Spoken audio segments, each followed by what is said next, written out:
Since Russia invaded Ukraine in February last year, the United States and European governments have been scrutinizing Africa's reactions. Views from the continent vary, with many states taking a non-aligned position.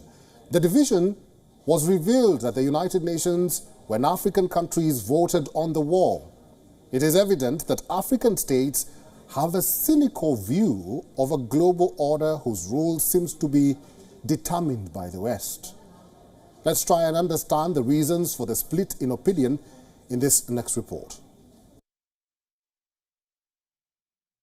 On the 24th of February, the United Nations convened to vote on a resolution to redouble support for diplomatic efforts to achieve a comprehensive, just and lasting peace in Ukraine.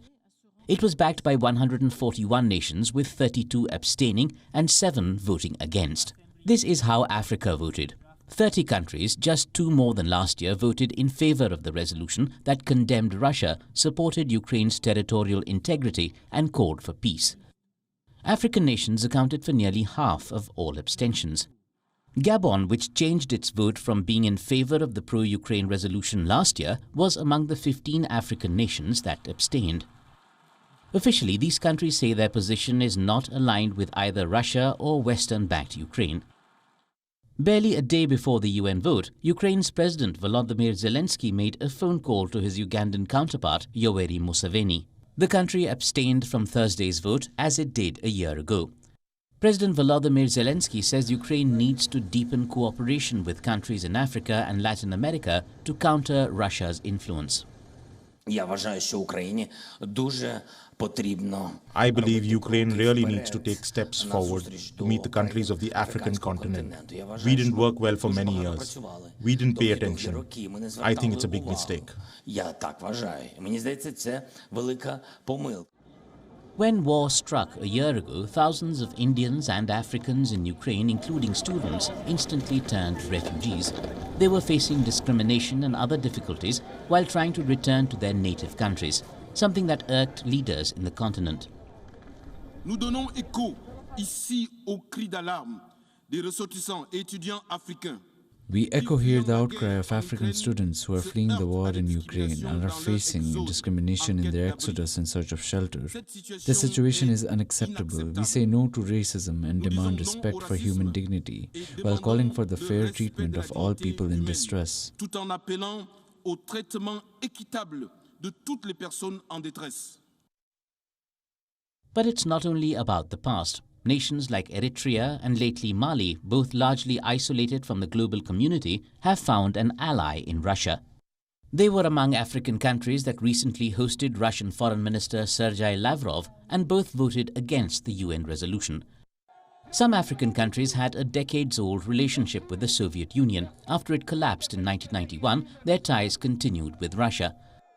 Many African independence leaders believe that supply of weapons and military training were key to the fight against white minority rule and colonialism. African Union President Macky Sall used this logic to explain the refusal of many African nations to take sides in the crisis.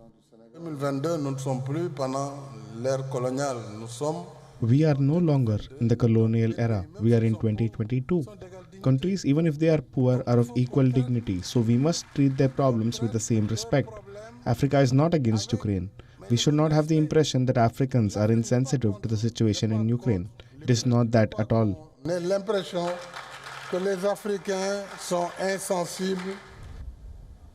South Africa even hosted military exercises with China and Russia. It denied that the war games were provocatively timed to coincide with the first anniversary of the Ukraine war. Our relationship with Russia and friendship has been in place for a long time, and that relationship still exists. Does it necessarily mean by so doing we support the war? I would argue no. What we disagree with the other nation is not that Russia was correct or not. What we disagree is the proposed response to it.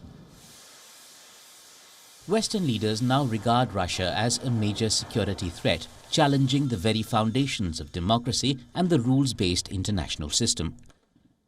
However, some African governments are reluctant to buy into this negative perception of the Putin regime. While the UN resolution vote is not legally binding, it will no doubt continue to shape geopolitical alliances in the months and years to come. Bureau Report, WION, World is One.